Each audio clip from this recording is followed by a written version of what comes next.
18장에서 1절에 보면은 제자들이 질문하네요. 예수님께.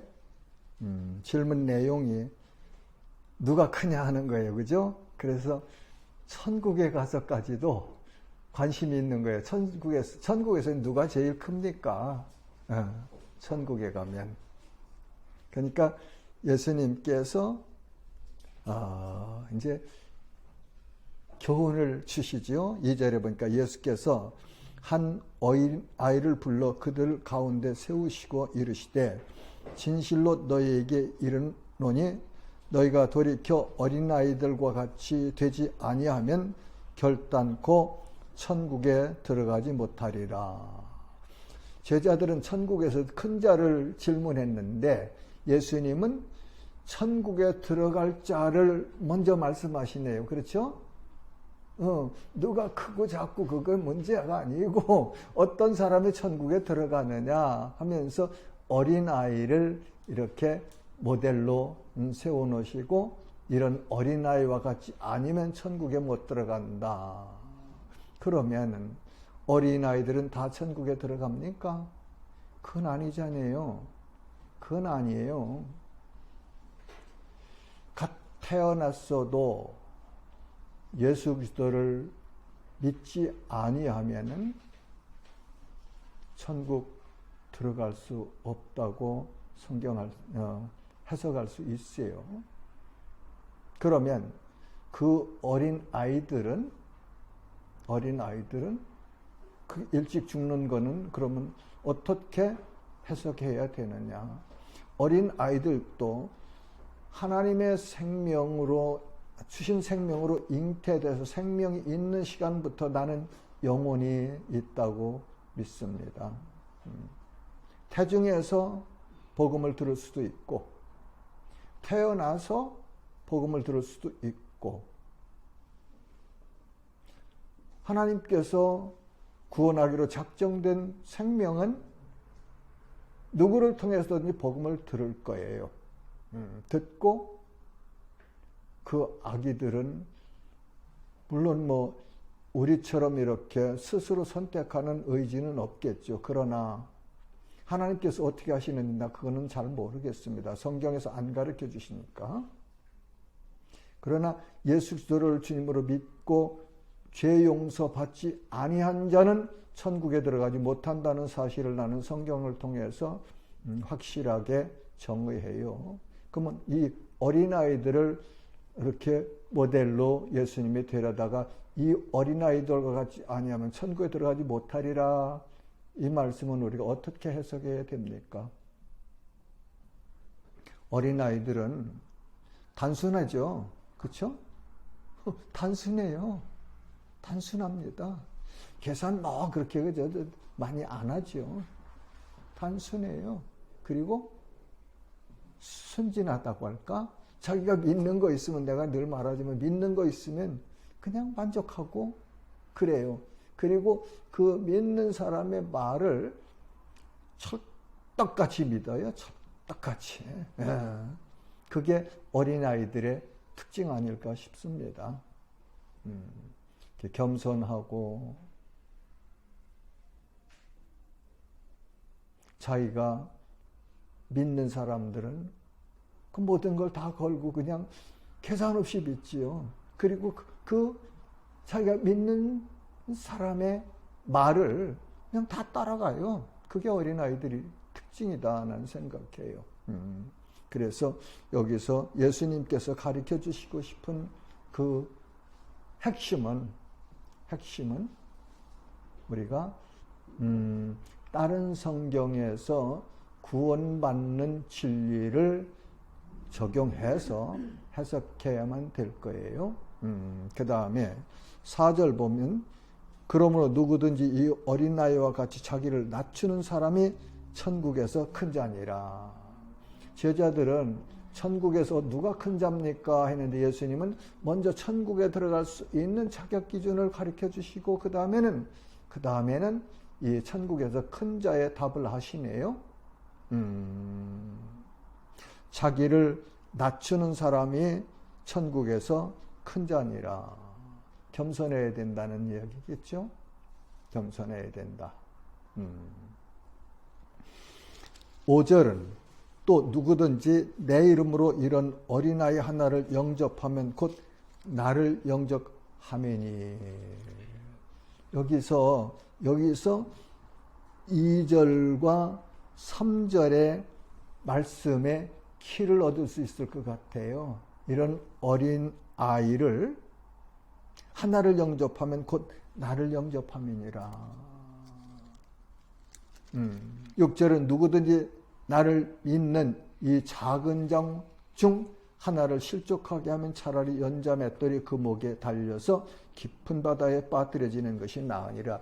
여기서 우리가 지금 1절부터 6절까지를 종합해서 해석하자면 예수 그리스도를 주님으로 믿는 자가 천국에 들어가고 그 믿고 예수님을 닮아서 겸손하게 그렇게 사는 자는 하늘나라에서 천국에서 큰 자가 된다. 예수님은 빌립보서 2장에 보면 그렇지 않아요? 가장 영화로운 자리에 계신 하나님의 아들이 스스로 낮아지셔서 그래서 4가지 스텝으로 자기 비하, 낮아지시는 그런 내용을 설명을 해 주시죠. 그래서 그 가장 밑바닥까지 내려가셨는데 성부 하나님께서 예수님을 다시 이렇게 세워주시는 그런 3단계에 대해서 빌립보서 2장에서 우리에게 가르쳐주고 계십니다. 그러니까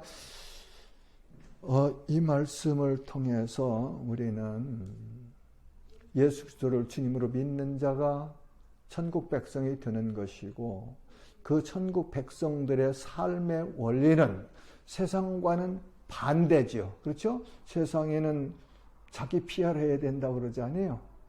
그리고 세상에서는 어떻게 하든지 남을 밟고 올라가야 돼. 그게 세상의 원리예요. 성공하는. 그런데 하늘나라의 원리는 밟혀주고 나를 통해서 내가 더 클 수 있으면 커라 그러고서 밟혀주고 희생하고 하는 자가 큰 자다. 그렇게 가르쳐 주시고 그렇게 정리할 수 있겠습니다. 그러시면서 6절 보면 나를 믿는 이 작은 장 중 하나를 실족하게 하면 차라리 연자 맷돌이 그 목에 달려서 깊은 바다에 빠뜨려지는 것이 나으니라. 실족하게 하는 일들이 있음으로 말미암아 세상에 화가 있도다. 실족하게 하는 일이 없을 수는 없으나 있다 그런 말이죠. 실족하게 하는 그 사람에게는 화가 있도다. 그러니까 이 공동체 생활을 하면서 구원받은 사람들이 함께 살아가면서 내 이웃에게 걸림돌이 되는 그런 자세로 살지 말아라 하시는 교훈이라고 정의할 수 있겠습니다. 그러려면 어떻게 돼요? 이웃 사랑하고 겸손해지죠. 저는 이 18장에서 예수님은 우리에게 겸손하고 이웃 사랑해라 하는 말씀이 핵심이 아닌가 그렇게 봅니다. 그러면서 이런 현상 저런 현상들을 누누이 디테일하게 이렇게 가르쳐 주시는 내용이다. 그렇게 봅니다.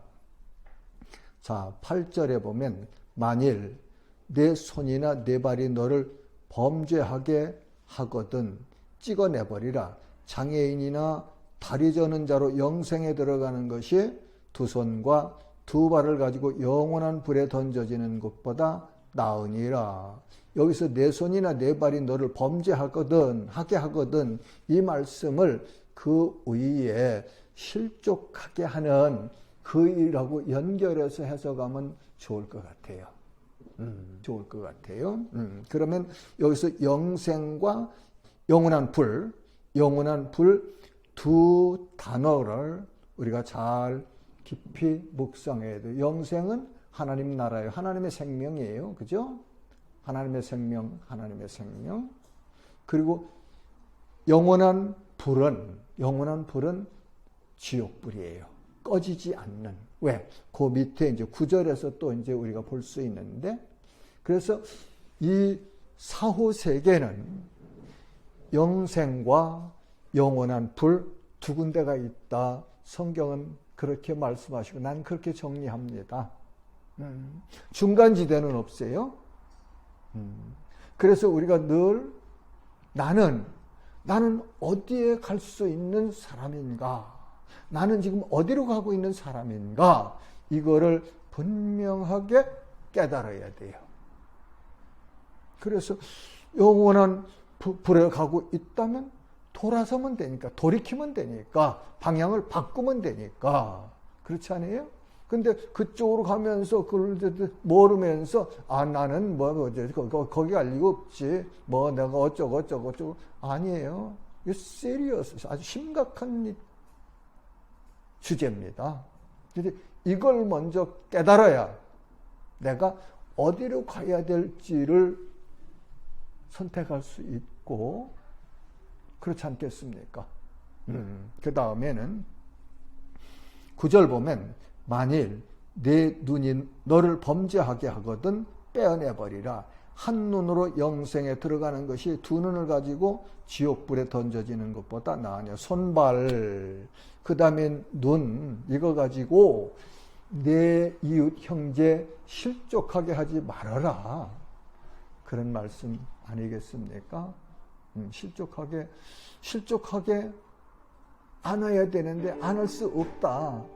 그런데 그렇게 하는 자는 화가 있으리로다. 그렇게 말씀하시네요. 그러니까 겸손하면서 우리 자신들을 늘 돌아보며 살면 좋죠. 그 세상 학문으로는, 철학으로는 성찰한다고 하대요. 성찰한다고. 자기를 비운다고 하는데 비워지나? 안 비워집니다. 이 마음은 비울 수가 없어요. 아무리 비워봐도 근본적으로, 본질적으로 가지고 있는 것이 있는데 어떻게 비워져요? 안 비워져요. 그래서 성경은 내가 주인이냐, 아니면 하나님이 주인이냐, 두 가지를 우리에게 가르쳐 주십니다. 그러니까 영생에 들어가는 자는 하나님이 내 마음의 주인이시고 내 인생의 주인이시고, 영원한 불, 지옥불에 들어가는 자는 내가 주인이지, 내가. 그래서 온갖 세상의 그 화려하다고 하는 욕심들을 다 가지고 있는 거예요, 여기에. 그래서 그걸 위해서 끊임없이 애쓰고 그렇게 살아가죠. 그건 허상이다 그런 말이에요. 허상, 잡을 수 없는, 잡히지 않는 그런 꿈이다 그런 말이죠. 그러나 예수 믿어서 구원받으면은 천국은 실상이에요. 실상. 내가 누리는 것, 실존하고 있는 것, 현실에서 내가 누리고 있는 것, 그것이 천국이고 영생이다. 우리 이제 그렇게 교훈받으면 좋겠습니다. 10절은 삼가 이 작은 자 중에 하나도 업신여기지 말라. 너희에게 말하노니 그들의 천사들이 하늘에 계신 내 아버지의 얼굴을 항상 배웁느니라. 예수 믿어서 구원받았는데 이 땅의 현실의 삶에서 조금 부족하다고, 조금 다른 사람들하고 비교해서 뭐라고 할까? 덜 갖춰졌다고는 어떻게, 자건 그렇다고 해서 절대로 업신여기지 말아라. 교회가 그래야 돼요. 교회가 그래야 돼요. 근데 지금 교회가 그렇습니까? 여러분 그냥 조용한 시간에 잘 묵상하면서 한번 생각해 보십시오. 잘 생각해 보십시오. 그리고 우리 교회는 어떤가? 나는 어떤가? 우리 교회는 어떤가? 그게 적용의 초점이어야 되겠죠. 남의 교회 말하지 말고 우리 교회는 어떻고 나는 어떠냐. 그러니까 야고보서에서 아주 디테일하게 가르쳐 주시잖아요. 옷 잘 입고 화려하게 오는 사람하고 손에 금가락지 끼고 들어오는 사람하고 남루한 옷 입고 그저 이렇게 고개 푹 속에 들어오는 사람하고 차별하지 말아라. 그러잖아요. 자, 그러면서 뭐라고 가르쳐 주세요? 그들의 천사들이 하늘에서 하늘에 계신 내 아버지의 얼굴을 항상 배웁느니라. 우리를 케어하는 우리의 천사들이 있다고 가르쳐 주시죠.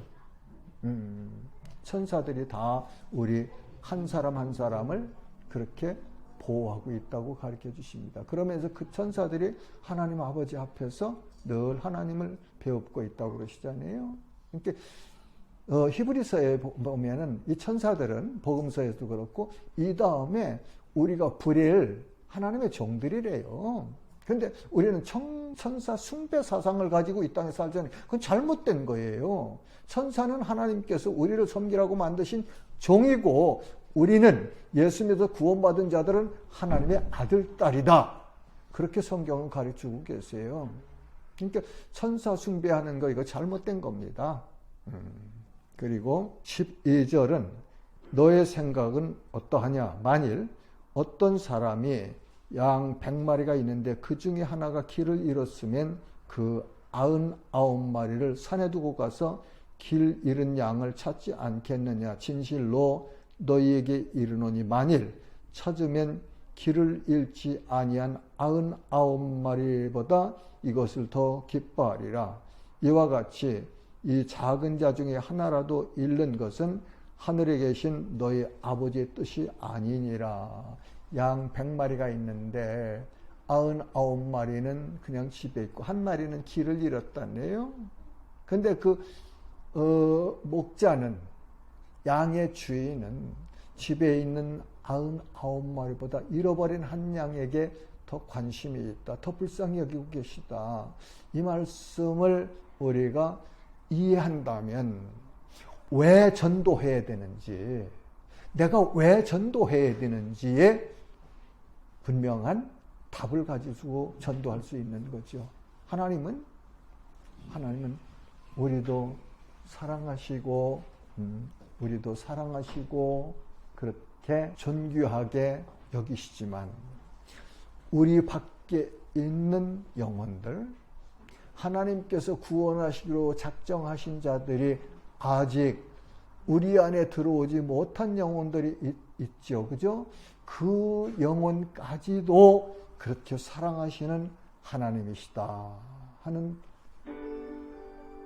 하나님의 마음을 우리가 알아야 되고 그 마음을 본받아서 그렇게 살아가야 되겠죠. 그렇죠. 자, 그래서 천국에서 큰 자, 천국에 들어갈 수 있는 자, 그러면서 그 천국 백성인 예수 믿어서 구원받은 그 한 사람 한 사람을 우리가 대할 때 어떻게 대하고 처신해야 되느냐 하는 것을 이 말씀 중에서 우리는 교훈을 얻어야 돼요. 그렇죠? 그리고 하나님 나라에 들어와 있는 공동체 안에 있는 한 영혼 한 영혼을 하나님은 똑같이 사랑하신다.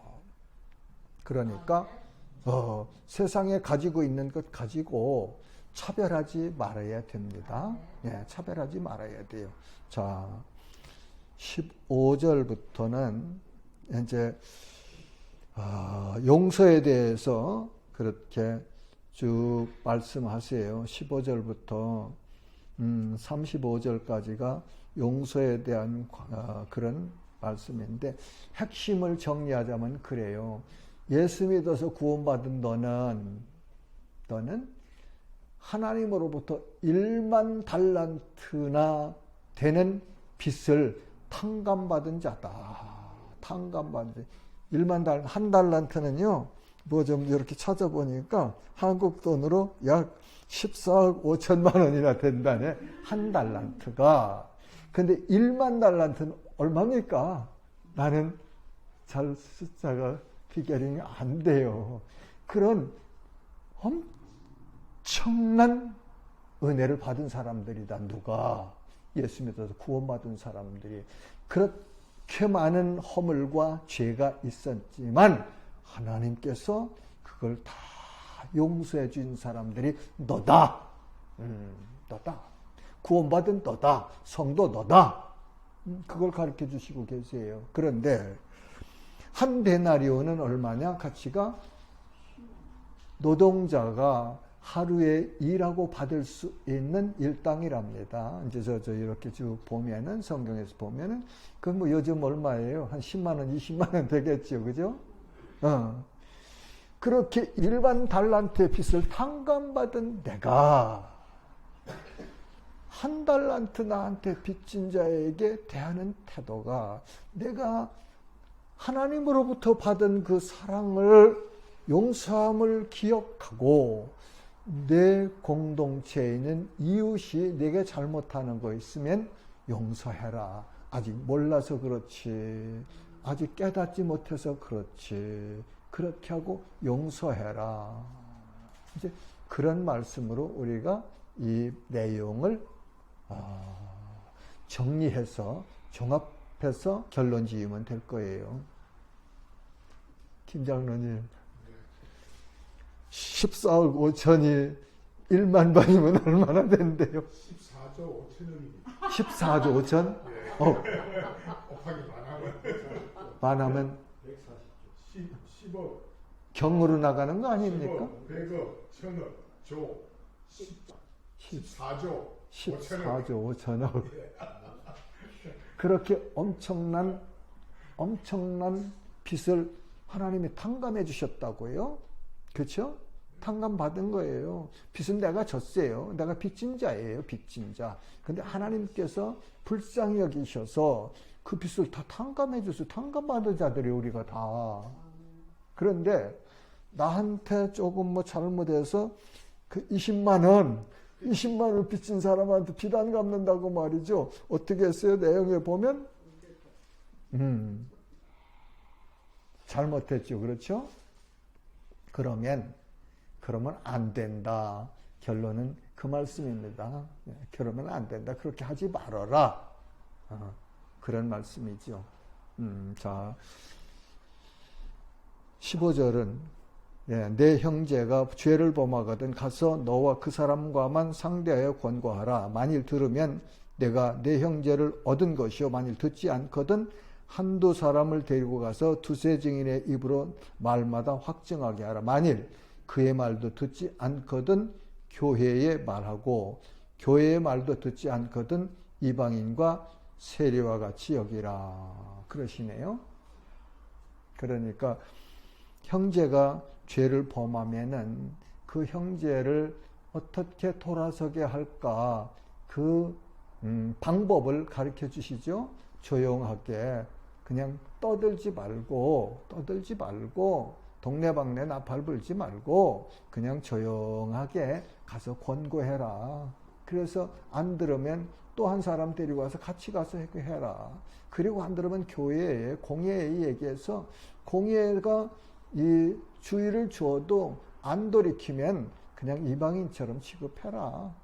뭐 그러니까 우리가 다른 거 다 괜찮은데 이단 사상을 접해서 이단 사상을 믿고 따라가면서 교회에 와서 다른 사람들에게까지 그 독을 나눠주려고 하는 사람 참 아주 칼처럼 면도날로 자르는 것처럼 그렇게 엄중하게 다뤄야 돼요.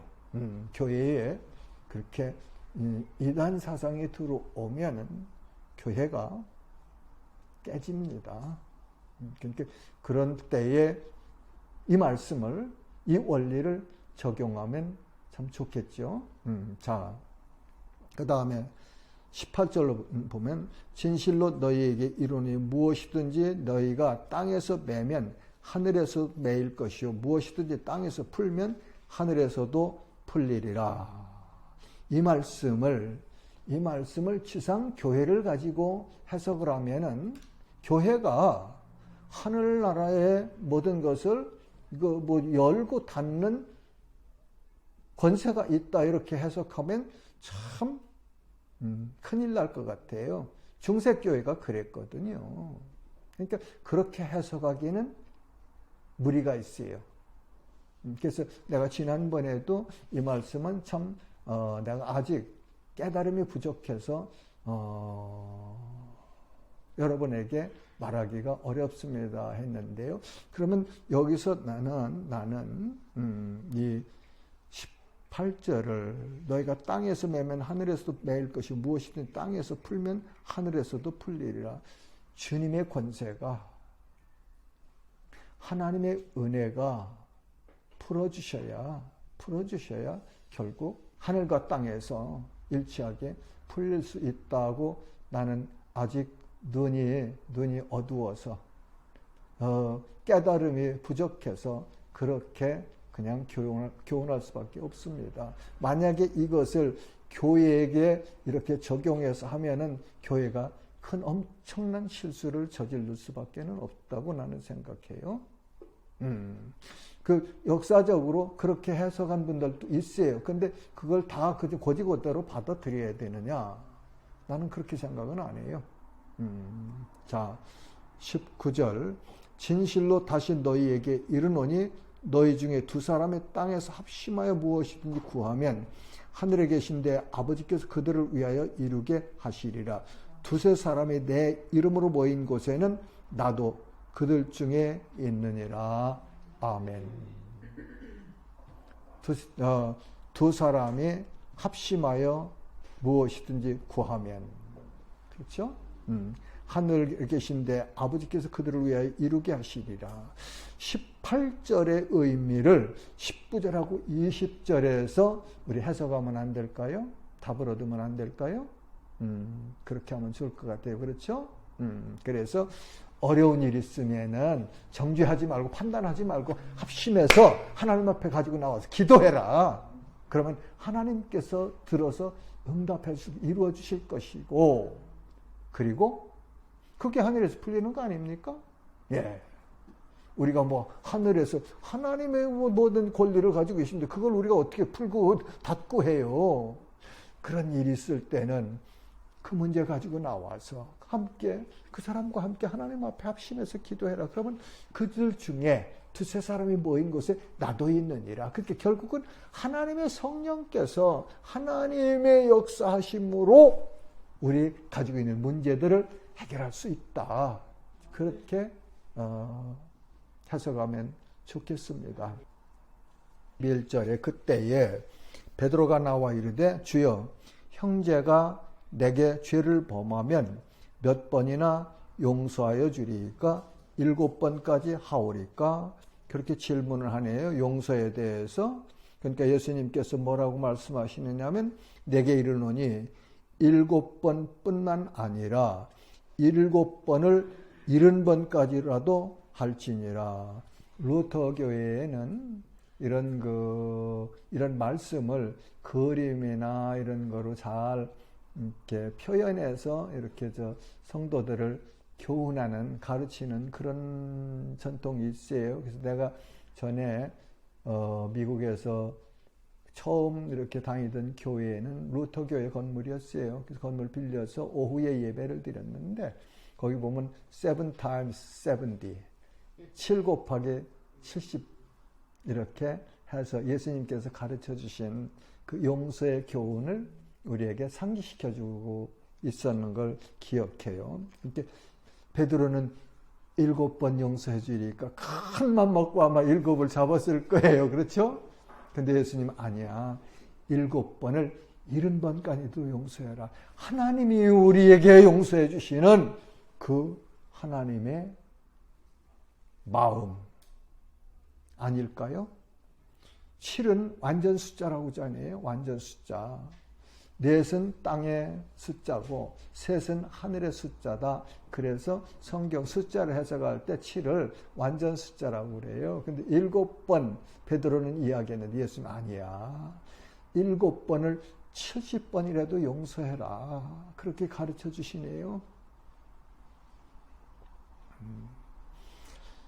23절입니다. 그러므로 천국은 그 종들과 결산하려 하던 어떤 임금과 같으니, 결론은 그래요. 여기서 결산할 때 10,000달란트 빚진 자 하나를 데려오매 갚을 것이 없는지라 주인이 명하여 그 몸과 아내와 자식들과 모든 소유를 다 팔아 갚게 하라 하니 그 종이 엎드려 절하며 이르되 내게 참으소서 다 갚으리이다 하거늘 갚을 수가 없었어요. 그렇죠?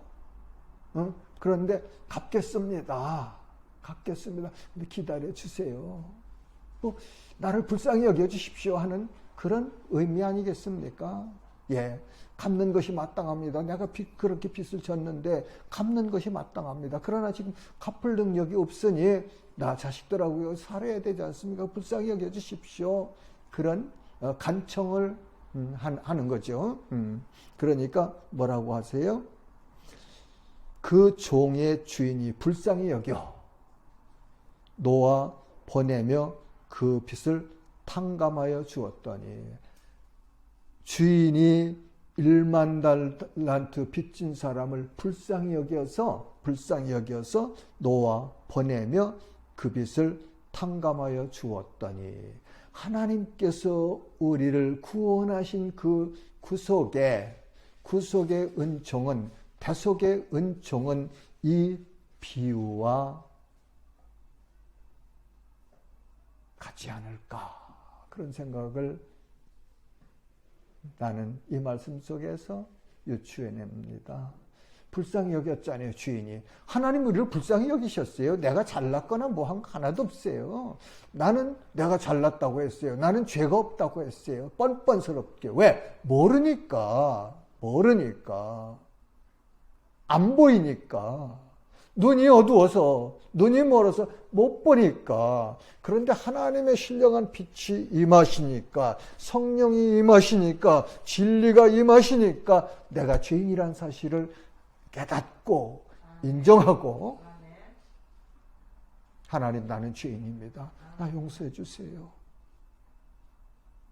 그랬을 때 하나님께서 불쌍히 여기셔서 탕감해 주신 거예요. 도말해 주신 거예요. 이사야서에서 말씀해, 너희 죄가 동에서 서가 먼 것처럼 다 완전하게 버렸다고 성경이 말씀하고 계시잖아요. 그게 구원받은 자들의 신분입니다. 그렇게 주인인 하나님, 우주 만물의 주인이신, 창조주이신 하나님께로부터 받은 은혜예요. 은혜예요. 이걸 늘 잊지 말고 살아야 돼요. 이걸 잃어버리면 내가 자꾸 살아나죠. 내가 이런데, 내가 이렇게 했는데, 제가 했나? 내 속에 계신 하나님이 하셨지. 제 거 가지고 했나? 하나님이 주신 거 가지고 했지. 내게 어디 있어요, 내게? 착각이지. 내게 없어요, 내게. 다 하나님 거지요. 이 세상 우주 만물이 다 하나님 건데요. 내게 맡겨주신 것 뿐이지.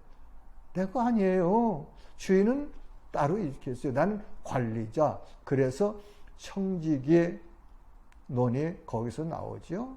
우리가 모두 청지기다. 하나님께서 맡겨주셔서 그 주인 것을 관리하고 있는 관리자들이다. 그래서 이 말씀을 통해서 우리 구원받은 그 은혜 깊이 다시 마음속에 새겨야 돼요. 그리고 잊지 말아야 돼요. 그래서 감사하는 예배하는 것도, 섬기는 것도, 봉사하는 것도, 직분을 따라서 섬기는 것도, 또 내게 주신 것을 가지고 감사하는 것도, 모든 것이 여기서부터 시작돼서 내 하나님의 은혜에 감사해서, 갚을 길이 없기 때문에 내 마음 이거라도 하나님 앞에 드리고 싶습니다 하는 근본을 가지고 우리가 신앙생활하고 교회 섬기는 일을 해야 돼요. 내가 잘나서 뭐 직분 받았는데 이만하면 됐지, 저 사람은 나하고 비교하면 이렇지? 아니에요. 나는 하나님이 나를 더 불쌍히 여기서 이런 직분을 주셨으니까 나는 낮아져야 돼. 나는 겸손히 나를 통해서 하나님의 뜻이 이루어질 수 있도록, 하나님의 영광을 받으실 수 있도록 그렇게 낮아지고 겸손해지고 하는 것이 예수님이 아까서 말씀하신 천국의 큰 자가 되는 비결이에요. 그런데 이 세상은 그렇지 않아요. 그렇죠? 세상 따라서 교회도 그런 모습으로 변하면 안 돼요. 안 돼요. 자, 이렇게 이제 1만 달란트를 탕감받은 자가 나가서 어떻게 해요? 28절부터 보면은 그 종이 나가서 자기에게 100데나리온 빚진 동료 하나를 만나 붙들어 목을 잡고 이르되, 한 데나리온이 20만 원이라면 100데나리온은 얼마나 됩니까? 김장로님? 100데나리온. 20만 원을 100하면 2천만 원. 2천만 원 빚진 자를 만났네? 만나가지고 목을 잡고 이르되 빚을 갚으라 하며 그 동료가 엎드려 간구하여 이르되 나에게 참아주소 갚으리다 하되, 똑같은 애, 그죠? 10,000달란트 빚졌던 사람이 주인한테 했던 거하고 100데나리온 빚진 사람도 똑같은 자세로 그렇게 말하자면 긍휼을 구했네요. 그런데 허락하지 아니하고, 여기가 달분해요. 그죠? 10,000달란트 빚졌던 사람의 주인과 100데나리온 빚진 사람의 주인이 한 행동이 달릅네요. 그렇죠? 달라요. 그러면서 허락하지 아니하고 이에 가서 그가 빚을 갚도록 옥에 가두거늘. 정반대죠. 그죠? 1만 달란트 빚졌던 그 사람이 받은 은혜와 100데나리온 빚졌는데 당한 곤고함, 그건 전혀 다릅네요. 그렇죠? 그런데 31절 보니까 그 동료들이 그것을 보고 몹시 딱하게 여겨 주인에게 가서 그 일을 다 알리니, 이에 주인이 그를 불러다가 말하되, 악한 종아, 내가 빌기에 내가 내 빚을 전부 탕감하여 주었거늘. 그러니까 이 딱한 사정을 보고서 그 사람이 가서 주인한테 얘기하는 것이 아니네요. 그렇죠? 그 주위에 있던 동료들이, 교인들이 저러면 안 되는데, 저 목사님 저러면 안 되는데, 저 집사님 저러면 안 되는데, 그러고 가서 하나님 앞에 기도했나 보지. 하나님, 사정이 이렇습니다. 그러니까 하나님께서 저건 이건 이렇게 내가 해석하는 거예요. 그러니까 잘못한 거죠. 그러면서 뭐라고 하세요? 32절에 악한 종아. 그러네요. 악한 종아. 악한 종아. 물질 가지고 이렇게 이웃에게 행한 그 행동을 보시면서 주인이 뭐라고요? 악한 종아. 그러면서 내가 빌기에 내가 내 빚을 전부 탕감하여 주었거늘. 너 그렇게 엄청난 은혜를 받아서 구원받게 해주었는데 너는 어째 내 형제에게 그 작은 것 하나 가지고 그렇게 거치게 해서 넘어지게 하느냐. 그렇게 하지 말아라는 교훈이죠. 그죠? 악한 종이 되지 말아라. 그게 이 말씀에서 우리가 받아야 될 교훈 아닐까 생각해요. 33절은 내가 너를 불쌍히 여김과 같이 너도 내 동료를 불쌍히 여김이 마땅하지 아니하느냐. 내가 하나님의 은혜를 그렇게 받았으니까, 하나님의 사랑을 받았으니까 나도 주님을 마음으로 본받는 게 뭐예요? 주님처럼 되는 거 아니에요. 하나님 좀 닮아가는 거예요. 누가? 성도가. 예수 믿어 구원받은 사람이 변하는 과정이, 목표가 예수 그리스도를 닮아가는 거 아니에요? 그래서 예담교회도 있고 뭐 많이 그렇죠.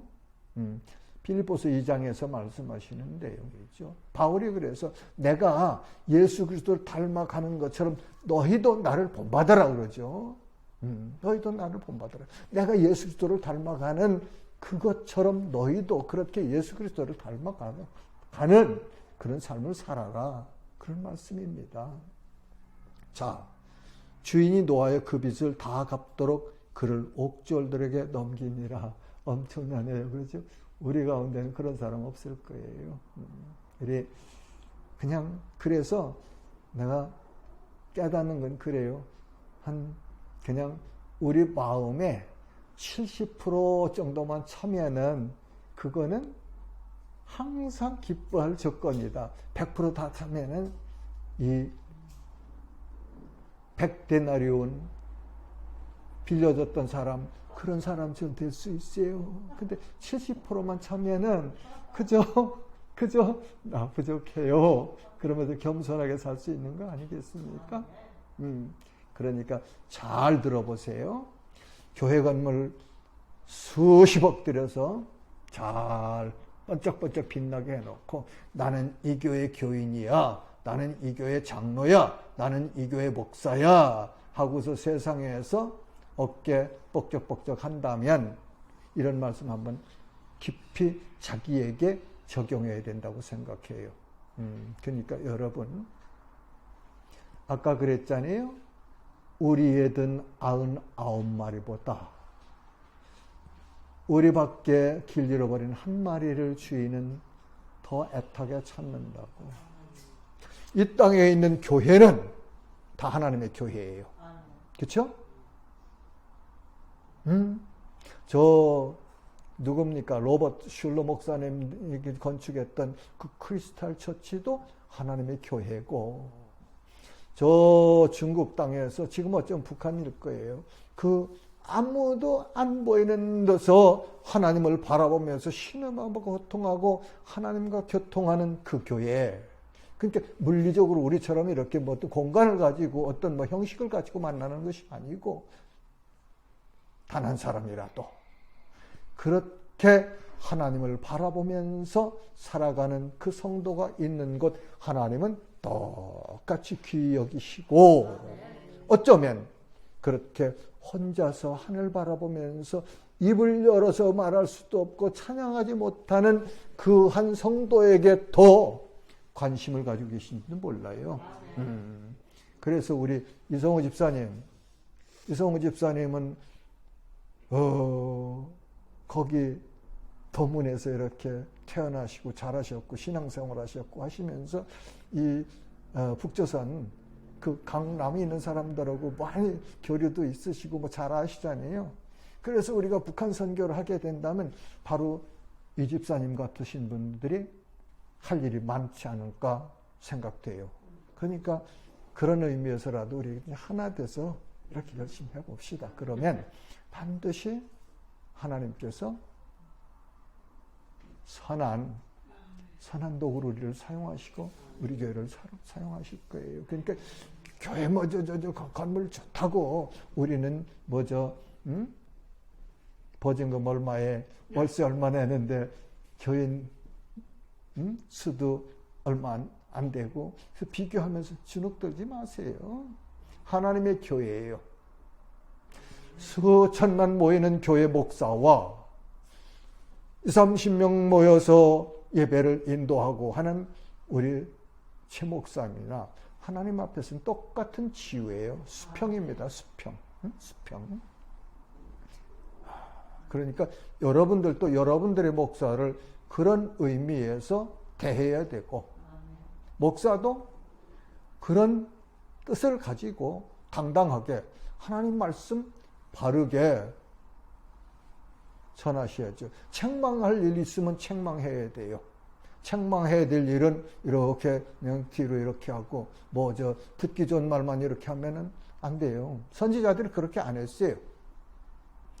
목사는 제사장의 그러니까 선지자의 직분을 같이 감당하는 것이 목사라고 해요.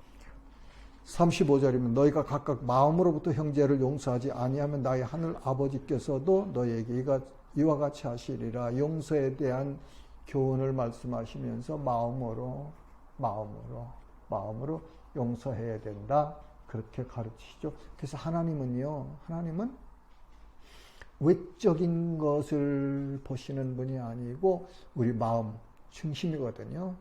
거기서부터 우리 인생이 다 방향도 결정되고 살아가는 방법도 모든 것이 다 결정되는 거예요. 여러분께 내가 부탁하고 싶어요.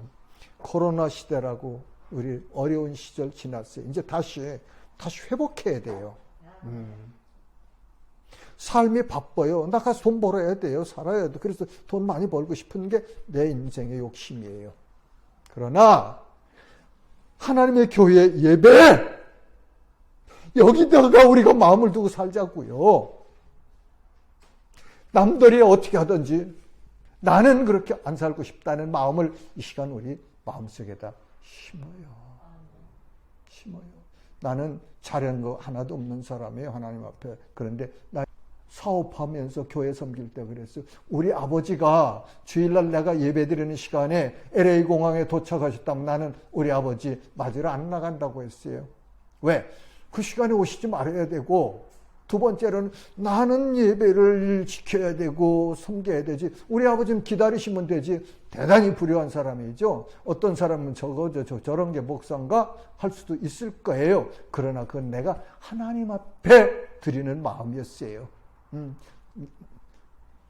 금요 우리가 주일 예배, 수요 예배, 금요 기도에 있었어요. 수요일 날이나 금요일 날 그 크리스마스 시즌에, 핫 시즌에 한국에서부터 물건이 와서 그날 내가 수요 예배 안 가고 금요 기도에 안 가도 뭐가 탈납니까? 안 탈았나요? 하나님하고 나의 관계가 바르냐 아니냐, 비뚤어졌느냐 그것만 있을 뿐이죠. 그렇죠? 그런데 난 그랬어요.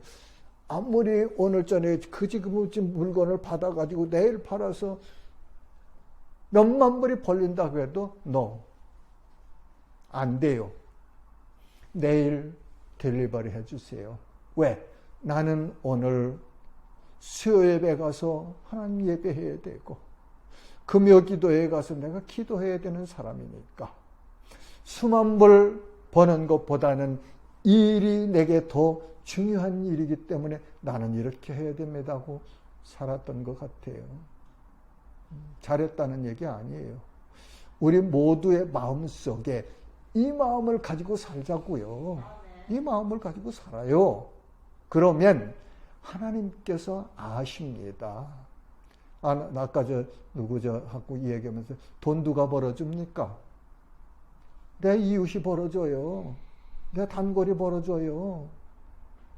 그게 궁극적으로는 하나님께서 그 사람을 통해서 내 통장에 갖다 집어넣어 주신다고 나는 해석합니다. 내가 하나님을 사랑하고 하나님 제일주의로 살면, 내 마음속에 그 마음을 가지고 살면 모든 것을 하나님께서 부족함이 없도록 채워주시더라.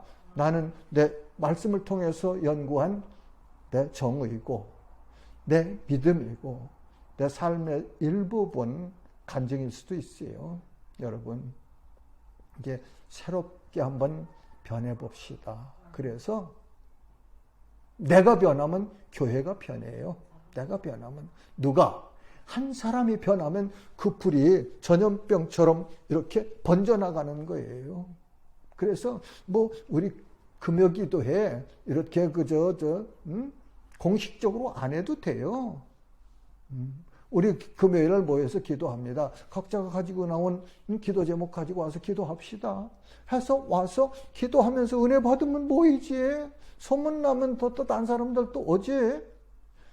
아무리 형식이 좋아도 이 안에서 내부에서 하나님의 성령이 역사 안 하시면 사람들이 보기에는 굉장히 경건하고 좋은 것 같아도 역사하심이 없으면 아니잖아요. 감동이 없는 걸, 내 마음에 은혜가 없는 거, 임하지 않는 걸. 그러니까 언제든지 마음을 보시는 하나님, 그 하나님을 늘 기억하면서 우리가 너무 외모에 그냥 치우치지 말고, 그것도 중요해요. 그러나 그거보다는 더 내용, 하나님이 원하시는 내 마음, 우리의 마음을 하나님 앞에 온전히 드리는, 어린아이처럼 그렇게 하나님께 드리는 그런 신앙으로 살아가십시다. 나는 얼마나 여기 여러분들하고 같이 있으려는지 몰라요. 하나님께서 또 가자 하면 갈 거예요. 오늘 아침에도 오면서 아내하고 말씀, 오사카 새생명교회를 개척할지 히로시마 새생명교회를 개척할지 나는 몰라요. 그러나 때가 되어서 하나님께서 정확하자 하시면 갈 겁니다. 가는 과정에 여기 와 있잖아요. 그러니까 그러면서 내 입장은 그렇지만 여러분들에게 남겨주고 가고 싶은 것이 내가 지금 마지막에 여러분들에게 한 내용이에요. 그러니까 잘 깊이 생각하시고 여러분들 마음속에 담으시면 참 좋겠습니다. 하나님 은혜 감사합니다. 기록하여 주신 말씀을 우리가 공부하면서 부족하지만 하나님께서 깨우쳐 주신 것을 나눴습니다. 하나님, 우리 마음속에 하나님을 사랑하는 마음으로 불타게 하여 주옵소서. 순수하고 꾸밈 없고 그리고 티 없이 하나님 사랑하는 마음이 불타오르게 하여 주옵소서. 예수님의 이름으로 기도합니다. 아멘.